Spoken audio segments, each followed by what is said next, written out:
Hey guys, Heart&Home doula Rose here. Today we're going to talk about childbirth education and why it is so important that we still maintain in-person childbirth education throughout COVID-19.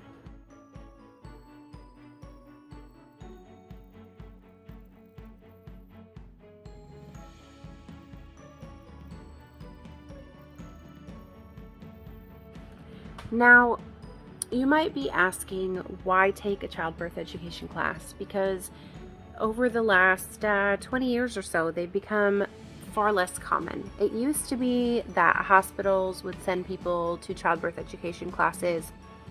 With that said, knowledge, skills, and practice matter quite a bit when you're walking into the labor room. And the reason being is because if you don't know what's happening to your body, if you don't know how your vagina can stretch to accommodate a baby's head, you need to know that you're going to be okay and that minimal tearing can happen if you go about it a certain way.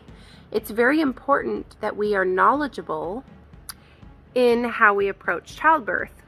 If you really know what's going on with your hormones, you can realize the entire process is quite miraculous, for lack of a better word.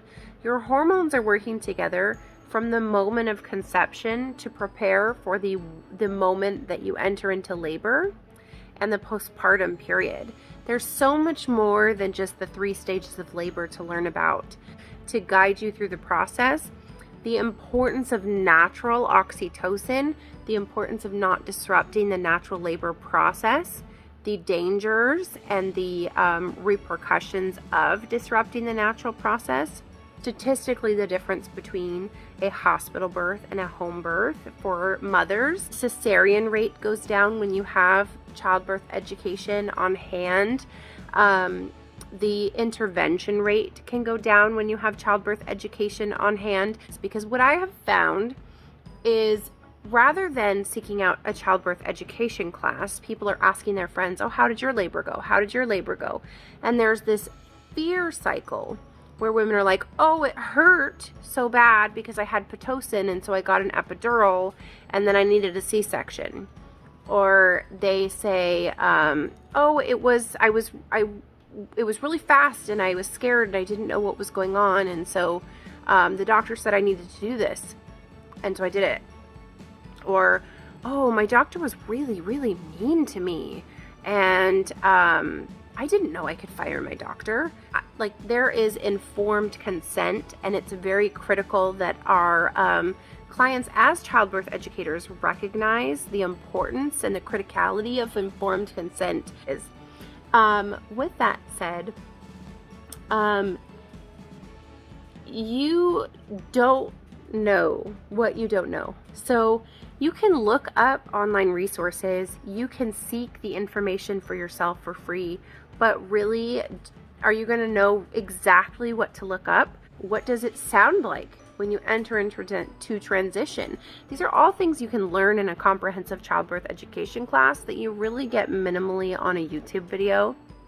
Now, the YouTube videos that are out there on YouTube are really wonderful. I highly recommend Holiday Tyson's videos on childbirth education. She does a wonderful job on teaching childbirth education. If you're looking for the basics of childbirth education, she's a wonderful place to go. Locally, I teach a little bit more of a comprehensive childbirth education, and so what I teach has more to do with knowing what is dangerous, what is not, what the procedures and protocols are at our local hospitals and why that matters and how that can affect your birth. Just informed consent and intervention, things that can go wrong, difficulties. Another thing that you can learn in childbirth education that you can't really learn elsewhere is coping mechanisms that are specific to that kind of discomfort and pain. This is not to say that a hospital is a bad thing, but it is to say that you need to advocate for yourself, and spouses need to learn how to advocate for their ladies when they're in labor, so that they can have the birth experience that they want, especially with COVID-19 and the fact that doulas currently are not allowed in the labor and delivery room.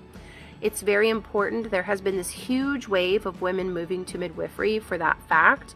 I personally have had 2 clients that have transferred from our local hospital to the local midwife because of the restrictions due to COVID-19 being so hard on their spouse. A lot of childbirth educators will do what I do. They'll give you their personal cell phone number so that you can reach out to them if you have any questions, comments, or concerns. There are series classes and there are also one-day classes, and it just kind of depends upon your personality and your instructor's personality. I think it's very important for my clients to understand what D cells are, what they mean, what they look like what's the difference between an early D cell and a variable D cell? Why is it important to have non-stress tests? What is preeclampsia? What is gestational diabetes? What does it look like when you have to have an emergency C-section or you go into preterm labor? What is PPROM? And I go into these things. What happens when you have a prolapsed cord? I make a point to teach these things. I don't really follow any sort of curriculum outside of the one I've created personally. I can say that I recommend the Plumtree Baby curriculum. Pretty comprehensive and thorough. The only problem I have with the Plumtree curriculum is how absolutely medicalized it is. It's almost as if they pretend that home birth isn't a thing. They just kind of assume that you're going to be delivering in a hospital setting. With that said, I've taken Lamaze classes and those are wonderful. I've taken Bradley method classes. Those are wonderful.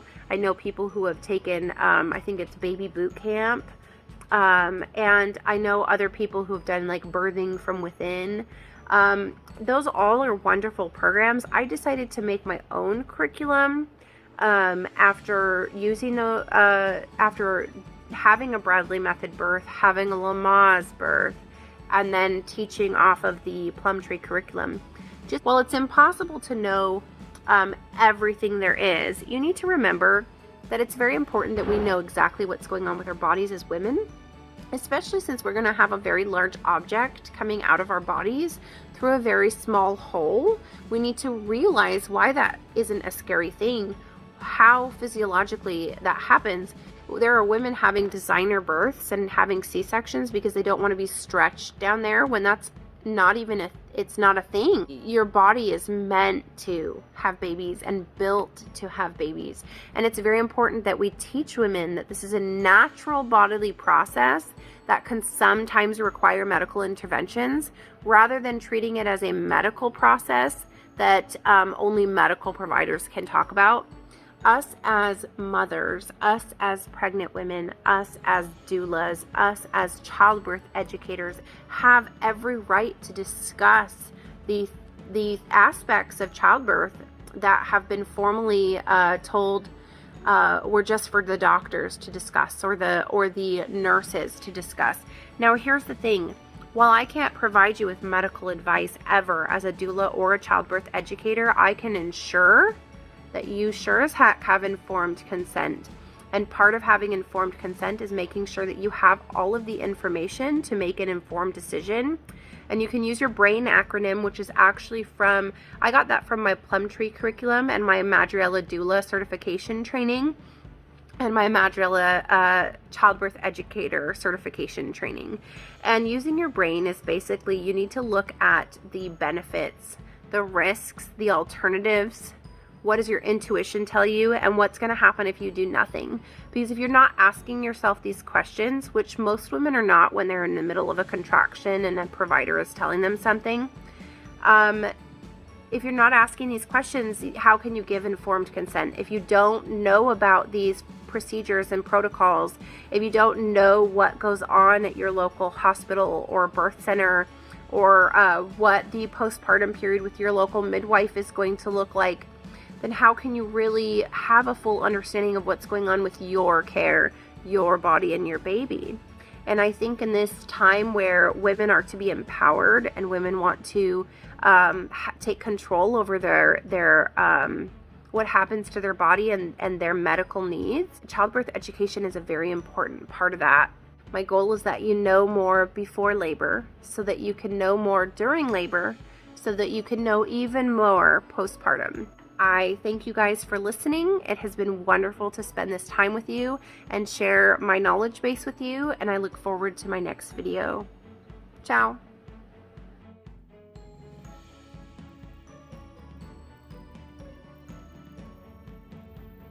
I'm not even sure if criticality is a word, but it's a word that I use almost every class, so I hope it is.